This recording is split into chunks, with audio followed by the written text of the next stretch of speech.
आज हम बना रहे हैं टमाटर की खट्टी मीठी सी चटनी जो कि बहुत ही ज़बरदस्त बनती है। बहुत ही पुराने वक्तों से चली आ रही है, लेकिन आप जब भी इसे बनाएंगे आपको एक नया लुक महसूस होगा। और ये चटनी, ये टेस्ट ऐसा है कि आप इसे कभी भी भूल नहीं पाते। आज हम बनाने वाले हैं टमाटर की खट्टी मीठी सी चटनी। उसके लिए हमने सबसे पहले तो टमाटर को रोस्ट करना है। तो टमाटरों को हम इस तरह से चूल्हे के ऊपर रख देंगे और चूल्हे के ऊपर हमने फॉइल पेपर लगा लिया, क्योंकि टमाटर जब रोस्ट होंगे तो इसमें से अच्छा खासा पानी भी बहेगा। तो ये ना हो कि चटनी जब आप खा लें तो चूल्हा जो है उसे साफ़ करना मुश्किल हो जाए। तो इनको चारों साइडों से ऐसे रोस्ट कर लेंगे और इन टमाटरों को थोड़ी थोड़ी देर के बाद हम ऐसे पलटते रहेंगे, क्योंकि इनका छिलका जो है बहुत जल्दी ये रोस्ट हो जाता है। चारों तरफ से इसे ऐसे रोस्ट करेंगे। जो औरत ये चाहती है ना कि उसका खामिद फरिश्ते जैसा हो, तो उसको चाहिए कि पहले अपने घर को जन्नत बनाए, क्योंकि फरिश्ते जहन्नम में नहीं जाते। और जैसे ही टमाटर चारों साइड से रोस्ट हो जाएंगे उसके बाद हम इनको ठंडा कर लेंगे और इनका छिलका ऊपर से उतार लेंगे। ये जो काला पार्ट है तो ये बड़े आराम से उतर जाएगा ऊपर से।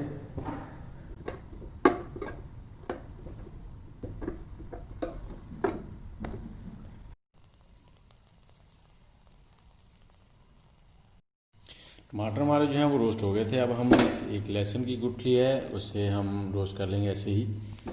कच्चा लहसुन जो है वो हमारी सेहत के लिए बहुत अच्छा है, और जब हम इसे थोड़ा सा रोस्ट करेंगे वो कच्चा तो रहेगा लेकिन उसमें एक रोस्टिंग का फ्लेवर आएगा जो कि हमारी चटनी को बहुत ही स्वादिष्ट बना देगा। इस तरह से इसे चारों तरफ से रोस्ट कर लेंगे। जैसे ही आप देखेंगे कि इसके छिलके जो हैं ऊपर से जल चुके हैं सारे, अंदर से लहसुन जो है वो आना शुरू हो गया है, तो हम इसे उतार लेंगे और इसे छील लेंगे।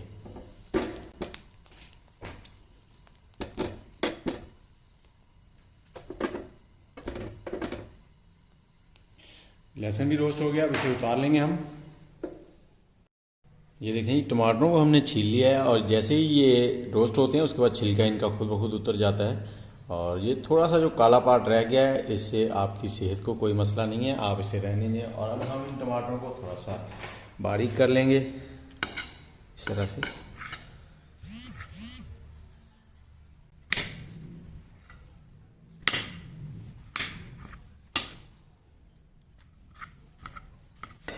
और इनको थोड़ा सा ऐसे दबा देंगे ताकि इनका पानी जो है वो अलग हो जाए।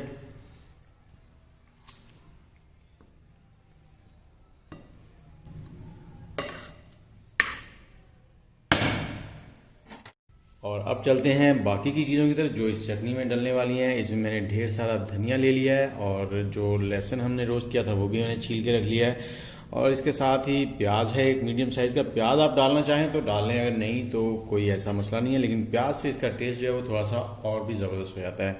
और इसमें थोड़ा सा डालेंगे हम पुदीना। पुदीना आप पसंद करते हैं तो पुदीना डाल लें, अगर आपको अच्छा नहीं लगता तो पुदीना जो है इसको स्किप कर दें। तो अब चलते हैं आगे। हम लेंगे एक मैनुअल चॉपर जिससे हमारा काम बहुत आसान हो जाएगा। और ये काम आप सिलवटा या फिर वो कुंडी दस्ता उससे भी कर सकते हैं। अब चॉपर में सारी चीज़ें डाल लेंगे। धनिया और हाफ टी स्पून नमक डालना है इसमें। और इन चीज़ों को हमने बारीक पेस्ट करना है ज़्यादा, इसलिए पहले डालेंगे।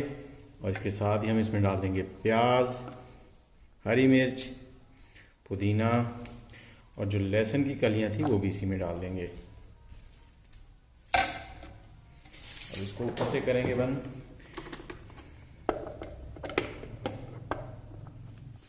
अब इसको थोड़ा सा चला लेंगे।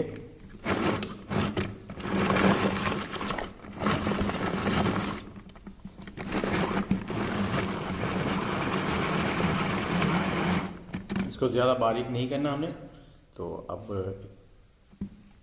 खोलते हैं इसे। हमने इसे कर लिया इस तरह से, और अब हम इसमें डाल देंगे हमारे जो रोस्ट किए हुए टमाटर हैं। इनको हमने ऐसे उठा के डालना है ताकि पानी ना जाए अंदर, क्योंकि पानी अगर जाएगा तो ये बिल्कुल बारीक पेस्ट बन जाएगा। हमने इसका पेस्ट नहीं बनाना है इस चटनी का, हमें इसको थोड़ा सा मोटा मोटा सा रखना है।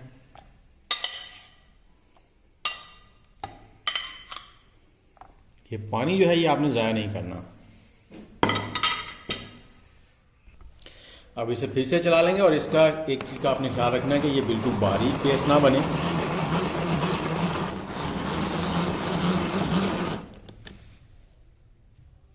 और ये चटनी जो है ये बहुत ही पुरानी है, लेकिन आप और जो मर्द ये चाहता है ना कि उसकी बीवी हूरों जैसी हो, तो पहले खुद को नेक बनाए, क्योंकि बदकार को हूरें नहीं मिलती। आप इसको जब भी खाएंगे, जब भी बनाएंगे, आपको हर बार एक नया स्वाद आएगा और बहुत ही टेस्टी, बहुत ही ज़बरदस्त लगेगा। तो ये हो गया जी कुछ इस तरह। और इसमें थोड़ा सा ऑलिव ऑयल डाल देंगे, 1 टेबलस्पून। इसके साथ ये हो गया, हम कच्चा ऑलिव ऑयल भी खा लेंगे, जो कि हमारी सेहत के लिए बहुत अच्छा है। और अब इसे भी हम चला लेंगे।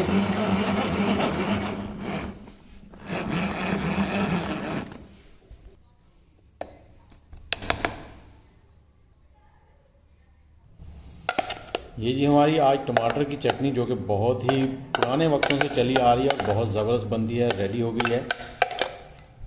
और अब मैं आपको बताता हूँ, ये जो खट्टा पानी था, ये आपने जो टमाटरों का पानी था वो ज़ाया नहीं करना था, वो आएगा अब काम, क्योंकि इसने भी एक लुक देनी है, एक टेस्ट देना है। ये देखें,